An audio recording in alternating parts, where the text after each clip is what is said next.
చెప్పండి ఇప్పుడు మార్కెట్లో యార్డ్లో ఎట్లా ఉంది గిట్టుబాటు ధర ఎట్లా ఉందని చెప్పండి. సార్ రైతులకి గిట్టుబాటు ధర అంటే వచ్చే సరుకును బట్టి రోజువారీ ఇది బట్టి వచ్చే 1,00,000 టిక్కీలు వచ్చిందనుకో మార్కెట్ దానికి ఒక వేరు, 50,000 వచ్చిన రోజు మార్కెట్ వేరు, దాన్ని బట్టి ఇది చేసుకోవాలి.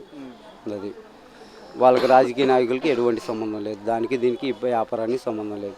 అంటే చాలా మంది మాట్లాడుతూ వైసీపీ ప్రభుత్వంలో గిట్టుబాటు ధర బాగుందని చెప్పి మాట్లాడడం జరిగింది. లేదు లేదు, అప్పుడే డౌన్. ఇప్పుడే డౌనా?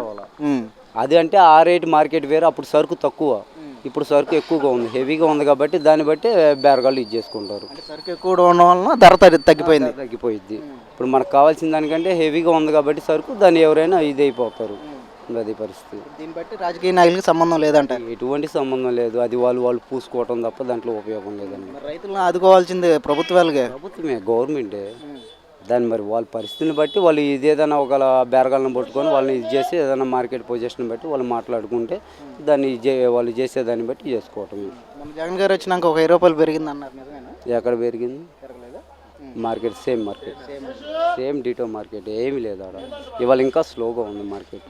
ఇవాళ 1,30,000 దాకా వచ్చింది, 30 చిల్లర వచ్చింది. జగన్ గారు వచ్చింది రైతుల మీద ప్రేమతోనా లేకపోతే రాజకీయ లబ్ధి కోసం వచ్చారా?